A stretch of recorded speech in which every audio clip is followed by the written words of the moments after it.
Hey, how y'all doing? I decided to come on here for a few minutes. It's almost 10 o'clock Eastern Standard Time. So I just could not sleep and I just kept thinking after watching all the TikTok videos, all the YouTube videos about Miss Angie Stone, may she rest in peace. I'm pretty sure y'all have seen the news by now. In case you missed it, according to sources like TMZ and NYMAG magazine and all these other media outlets, Miss Angie Stone was leaving a concert she was performing in Alabama. I believe they said it was Montgomery, Alabama. Some people said Mobile. I'm not exactly sure what city she was in. And once she left that concert, she was on her way to Baltimore to perform the next day for the basketball team. And she didn't make it. Around 4 a.m., her Sprinter van that she was in with her band members got hit by an 18-wheeler and flipped over 3 times and instantly, killed Angie Stone. It was so sad. I'm still in shock. And I just couldn't stop thinking about, how, when, where, and why. I feel like something ain't right. Do y'all feel the same way? Let me know, because it just feels like it's so coincidental that after looking and digging up and, looking at other videos that she's, done in the past before, she got killed in that tragic car accident. I saw a video that everybody's been sharing on TikTok and other, places of social media where Angie Stone was on her page talking about how the record label was stealing from her and taking her royalties and not giving her her masters like she should have been getting, because she was just like, I should have been retired a long time ago, 20 years ago, and I'm still out here performing, and I'm 60-some years old and blah, blah, blah. And she was talking about Universal Music Group. Anytime somebody talks about a big music group like Sony, Universal, Warner Brothers, it don't matter who it is, the music industry is very evil. That's why I try to, heed warning to people trying to get in the music industry, because it's not what it's cracked up to be. I'm not an expert, never been in it, don't ever, will be in it, because it's a lot going on out here on these streets, and people don't realize it's very evil and it's very controlled. And a lot of these musicians and artists like Michael Jackson, for example, who protested against Sony, look what happened to him. The minute he mentioned Sony and getting his masters and owning the whole entire Beatles catalog, Michael Jackson had a lot of power and they didn't like that. Same thing with Prince. Prince wanted his own masters. Look what happened to him. It's just too many coincidences. I don't know. I just feel like it is possible she could have been in the wrong place at the wrong time, because it was middle of the morning, 4 a.m. The 18-wheeler that was responsible for hitting her Mercedes Sprinter van, I don't know if he survived the crash or not. I didn't hear too much about him, but I just know that he was a driver from Texas, and they're still under investigation. No one said anything about alcohol being involved or anything like, someone falling asleep behind the wheel, nothing. They just literally have us wondering, what really happened? And it's bothering me, and it's mind-boggling because, for one, Angie Stone is a legendary musician and artist. A lot of people don't know, but according to all the sources I've read, because I spent literally the past 24 hours just Googling things about Angie Stone that I've never knew. One fun fact, she's from Columbia, South Carolina. Did not know that. I thought she was from New York. I don't know why. Two, she was very popular in the 70s. She had an interview with the Breakfast Club that I saw. The Breakfast Club showed a clip on TikTok or some other resource I saw, and she was saying that her record went gold when she was with that music group called The Sequence in the 70s. Another fun fact, she was basically placed on a gag order, I believe she said by Clive Davis or some other bigwig music producer, not to say that she was the reason for the discovery of the Sugar Hill Gang. A lot of people don't know, but Angie Stone is the one who put them on. And she explained that she wrote songs for the Sugar Hill Gang. They made it seem like the Sugar Hill Gang was a new artist that just broke out into hip hop. And they were a new artist, but Angie Stone put them on. Like, there's a lot I did not know about Angie Stone until I started Googling and doing some research and digging.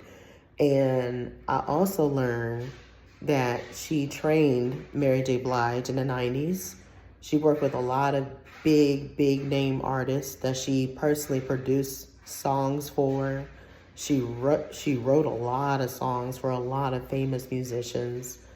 And the one that really got me the most, y'all, is what blew my mind the most.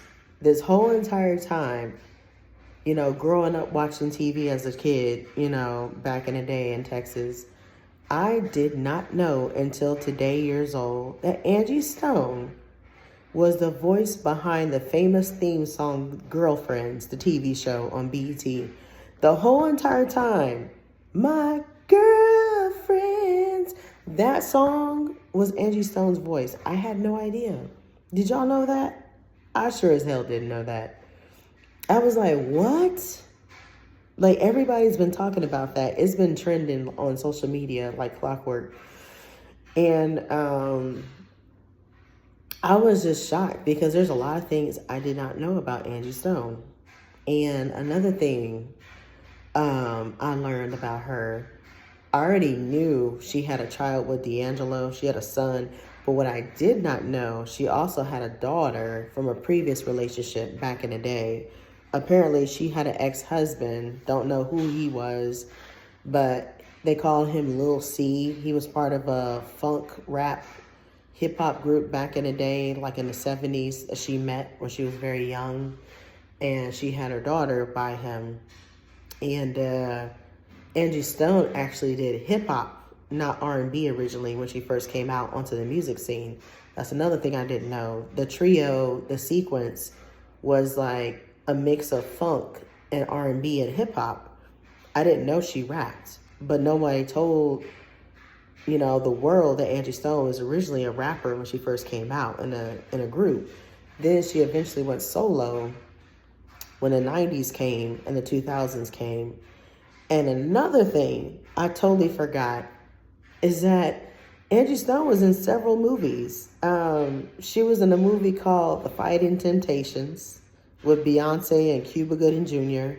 It was a comedy about a church failing, and Cuba Gooding Jr. was like the big wig producer who didn't really have no money from New York and had an aunt from down south that left him some money or something. I can't remember the whole story. I haven't seen that movie in so long. That movie came out in like 2003, but it was with Angie Stone, Eddie Levert, Beyonce, Cuba Gooding Jr. Somebody else was in that movie.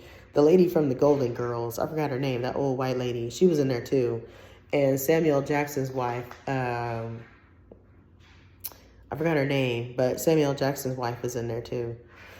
But yeah, it was a lot of people in that movie. And I totally forgot Angie Stone had a small role in that movie. She was part of the choir. She was a singer in the choir. And I don't know what other movies she was in besides The Fighting Temptations, but she made several cameo appearances on old school TV shows in the 90s, like Moesha, which I did not know. I never remembered that episode. I saw clips of all this on Instagram, and she had a small appearance on One-on-One, the other black show from back in the day. She also had several appearances in the show Girlfriends that she sung the theme song for on BET. And I was like, wow, Angie Stone really has some TV and some film action going on. I didn't realize it until they put it on the internet. And I was like, wow. I was like, time just be flying. And I totally forgot. It just skipped my mind. But what I really thought was cool, though, was to learn that she was really a pioneer in hip hop and R&B music. Like, she really was that girl. Like, she had a really big influence. Because I'm gonna tell you, my personal favorite songs by her growing up on her music in the 2000s when I was a kid in high school, I loved her song Brother.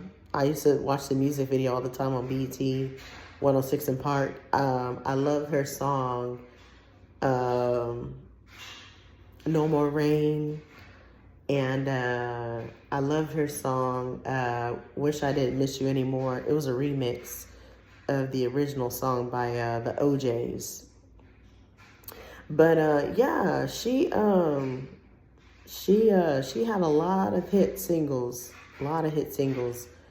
And one thing I didn't know, what really blew my mind, I don't know if y'all knew, but when I started doing some research and doing some more digging on her personal life, it said at the age of 30, when she had her second child, her son, by D'Angelo was only 19. I didn't know that. I was like, whoa, that's a big age gap difference.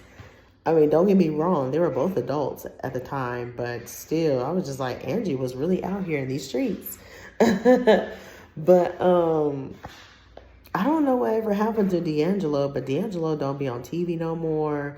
I don't know if he's still cracked out on drugs, but the last time I checked, he was on drugs real bad back in the late 90s and 2000s. He fell off so bad from the music industry.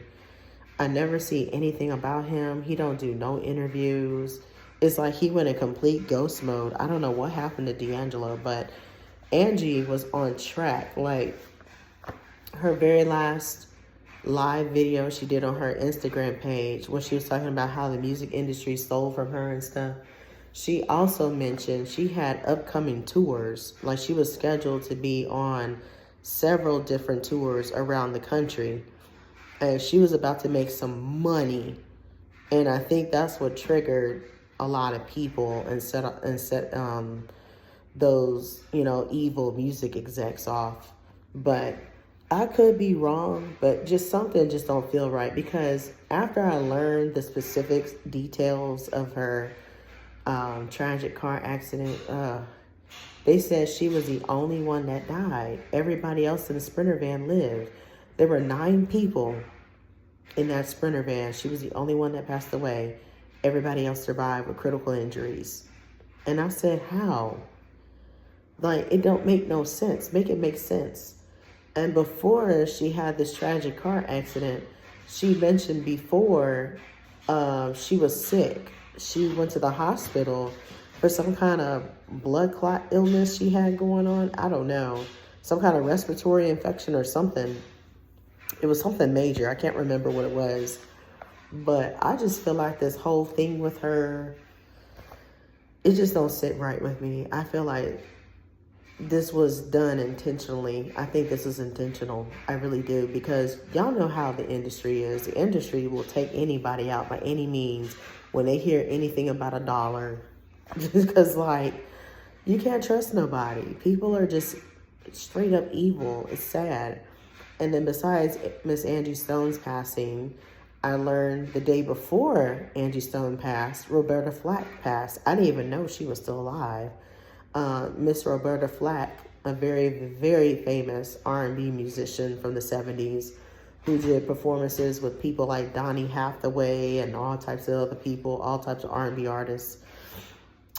She had an illness. Now, she was sick. She had ALS for a very long time. And she eventually passed away a few days ago from her illness. And she was 88 years old. She lived a very long time. But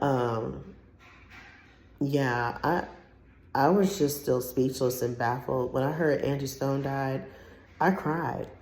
I really did. Like, it made me very sad. And I started doing a lot of digging to see what other people were saying about conspiracy theories and stuff. And I was just curious, because I'm just like, She was in the best shape of her life. She just lost all that weight because she used to be a little bit bigger, you know, before in the 90s and the 2000s. And she was super, super tiny. Like, it just made me so angry because I'm just like, what happened? And how does a damn 18-wheeler hit a Sprinter van at 4 a.m. in the morning? Do you know what kind of shit you got to be on? Like, you got to be drunk or falling asleep. That's like the only two explanations I can think of. He had to be drunk.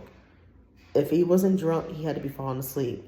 But there's no reason why anybody should hit a damn car with an 18-wheeler on the highway. There's no reason for it.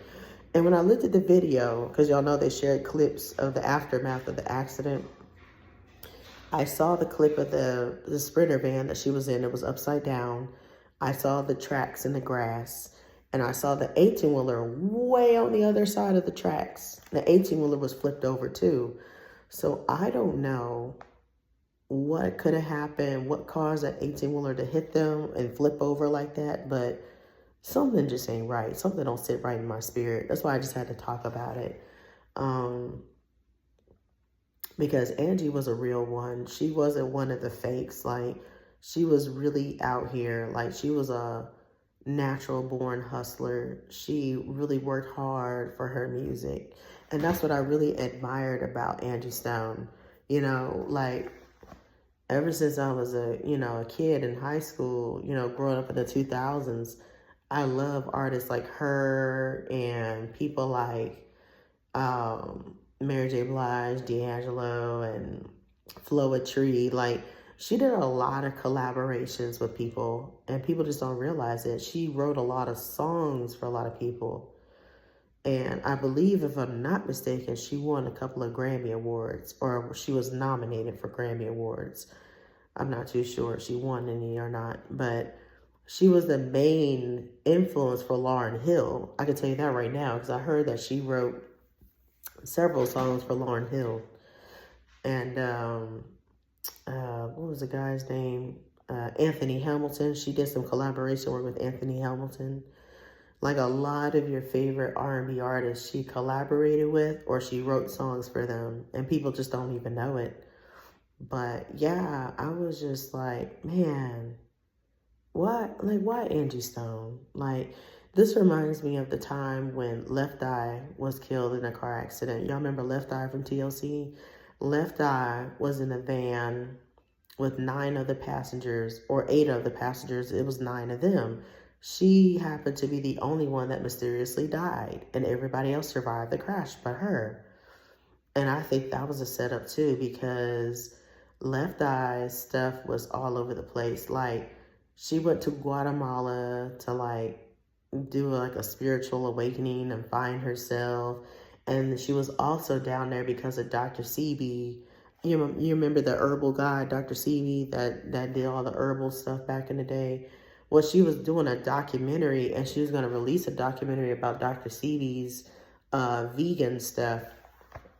And I don't think they wanted that to get out to America. So I think they had her unalived.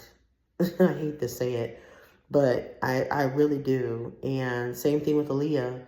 Aaliyah's plane crash in the Bahamas after she shot that music video.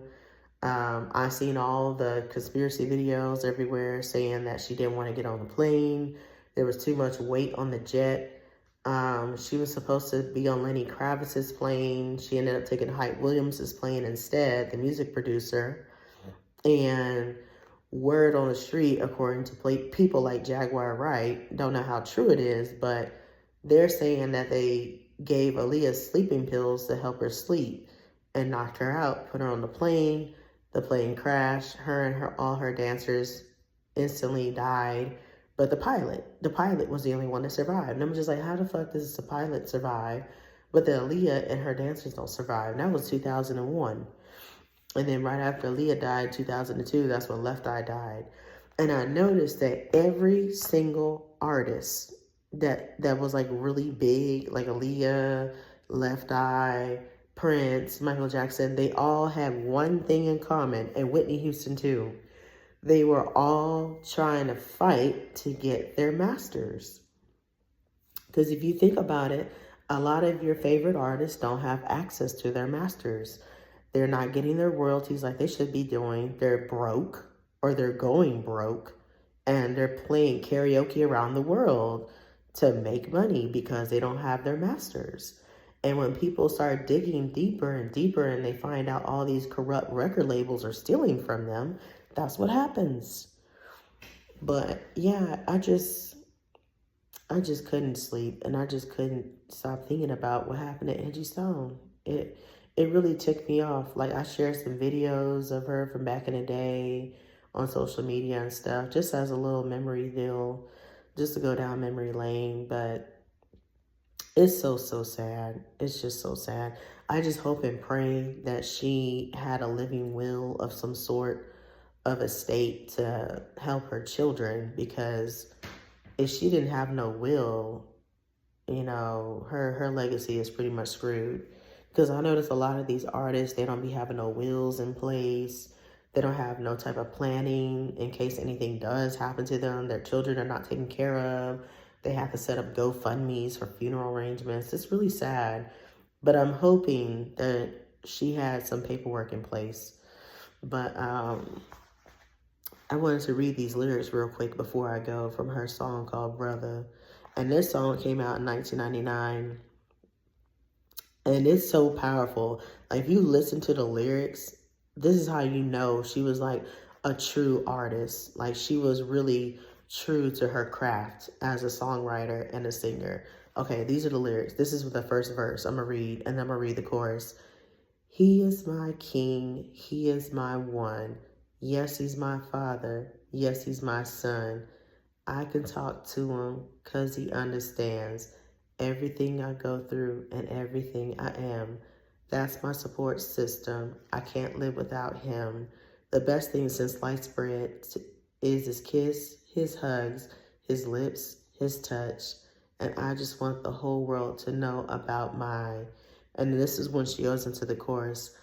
Black brother, I love you. I will never try to hurt you. I want you to know that I'm here for you forever true. 'Cause you're my black brother, strong brother, and there is no one above you. I want you to know that I'm here for you forever true. How y'all like my singing? Y'all like my singing? But yeah, man, the lyrics are powerful. I mean, if you look at the other song, No More Rain, my sunshine has come, and I'm all cried out, and there's no more rain in this cloud. Like, if you just listen, the lyrics hit different now that she's gone. It really hits different. I don't care what nobody says. Those are some powerful lyrics. And again, that very first verse, a brother, I'm going to sing it to y'all this time. He is my king. He is my one. Yes, he is my father. Yes, he's my son. I can talk to him because he understands everything I go through and everything I am. That's my support system. I can't live without him. The best things since sliced bread is his kiss, his hugs, his lips, his touch. And I just want the whole world to know about my... And that's when she went into the chorus, Black Brother. But yeah, like, if you really take a look and really listen to the lyrics, Angie Stone had a very powerful influence on the Black community. She really did. She really cared about the brothers, about the sisters. She cared about unity. And I think that's another thing that the industry kind of frowned upon, because if you look at the industry now, you got all this bullshit out here like Drake, who don't have no real talent, and people who are just out here being symbolized as sex symbols like Glorilla. Don't get me wrong, I like some of Glorilla's songs, but I'm not into in tune with this new age hip hop teeny bop bullshit like Suki Hana and Sexy Red. That's not talent. Back then, the 2000s and the 99 era, like that was it. Lauryn Hill, Angie Stone, D'Angelo, Common, Erica Badu, like those were the heavy hitters. That was the best music era. Mary J. Blige, like everybody had real ass music, and now the music today is just like womp womp. It's very sad, but again, I just hope we get some answers about Miss Angie Stone's tragic, untimely death, because it's just so sad. It's very, very sad. But anyway, I'm sorry I kept y'all on here so long. I just wanted to talk about this for a little bit. I normally don't talk about a lot of death, but when it's something like this, I have to speak about it because one, I really loved Angie Stone as a kid growing up. Two, I wanted some answers as a fan. I need to know what the hell happened because ain't nobody talking, ain't nobody saying nothing. So I wanted to push this video to get some answers and see if anything happens. But y'all let me know what y'all think in the comments. Y'all have a good night. Peace.